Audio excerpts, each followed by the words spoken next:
I think the question is for them to answer whether they are threatening me or not.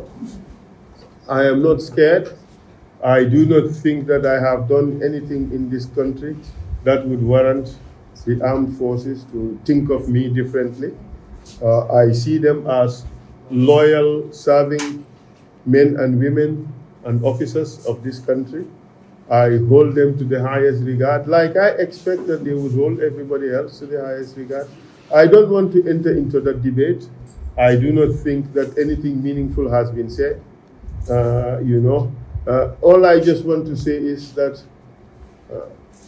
all the people concerned should reflect back to the TRRC.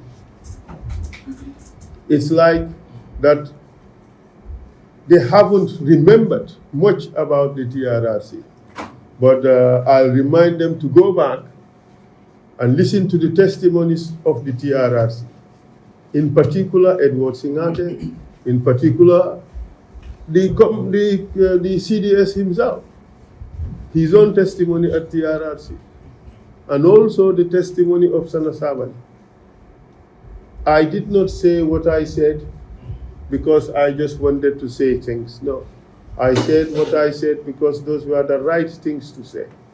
I said what I said because this is the only country we have, and we have to do everything in the interest of our country.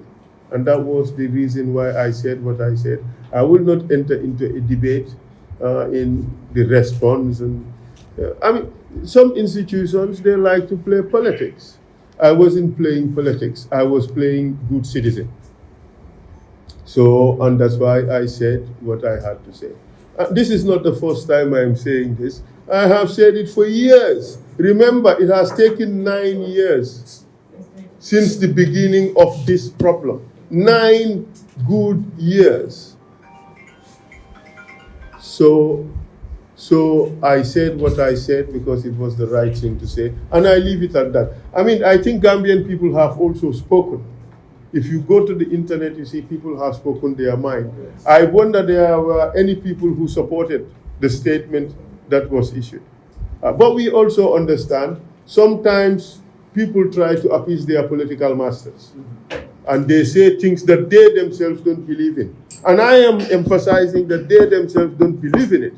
If you deny what I say, go and look at TRRC testimonies. I don't want to embarrass anybody, but the army said something different at the TRRC, completely different. So I remind Gambians to go back and look at it. In 2 minutes. So just to close,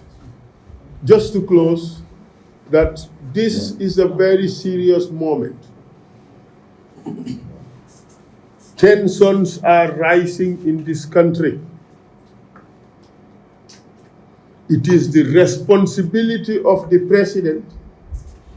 He is everybody's president in this country. Those of us sitting here wanting to replace him, wanting to see him removed in 2026. And those in the jails, all of us, he is our president. We expect that he would learn from the lessons of the past. In fact, I recall that during TRRC, I had said something. It went like this. If we do not learn from the ills of the past, we are sowing the seeds of destruction for the future. That is something I said in TRRC maybe in 2020. The only reason why I remember is that somebody has made it into a meme. So, and I saw it circulated around. That's how I remember. And I think it is a stark warning for everyone that we must remember the things that happened in the past. And we try not to repeat the ills of the past. If we do repeat the ills of the past, we will be sowing the seeds of destruction for the future. We have seen what happened April 10th, 11, 2000. We have seen what happened 2010 pertaining to Femi Peters. We have seen what happened 2014 pertaining to Sole Sandeng. We have seen what happened also to Ba Ousainou Darboe. And we have seen the result in 2016. Here, the same wheel of government, the same modus operandi, the same strategy of stifling and muzzling the opposition or civil rights activists is happening again. In 2026, I promise you, we will have the same result as what happened in 2016. But on this occasion, we don't want to see Gambians running away. Never again in this country should we allow anyone to put this country in a situation where Gambians would have to seek refuge outside this country. We want peace. We want respect for the law. We want respect for the rights of all and sundry. Mr. President, give it to the Gambians. Mr. President, give it to those youths who are languishing in detentions centers or places around the country. No, I don't think there is, well, at least I do not know where all these people are now detained. We understand that they've been separated and detained in several places. It's still the same old book, old playbook. Mr. President, stop it. You gave a commitment to Gambians that you would end all these Jammeh-era shenanigans that resulted in the violation of rights of Gambians. We want to hold you to your promise.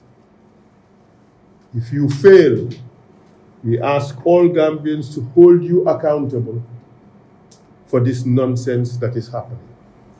We ask all Gambians to hold you accountable for this terrible situation that is unfolding.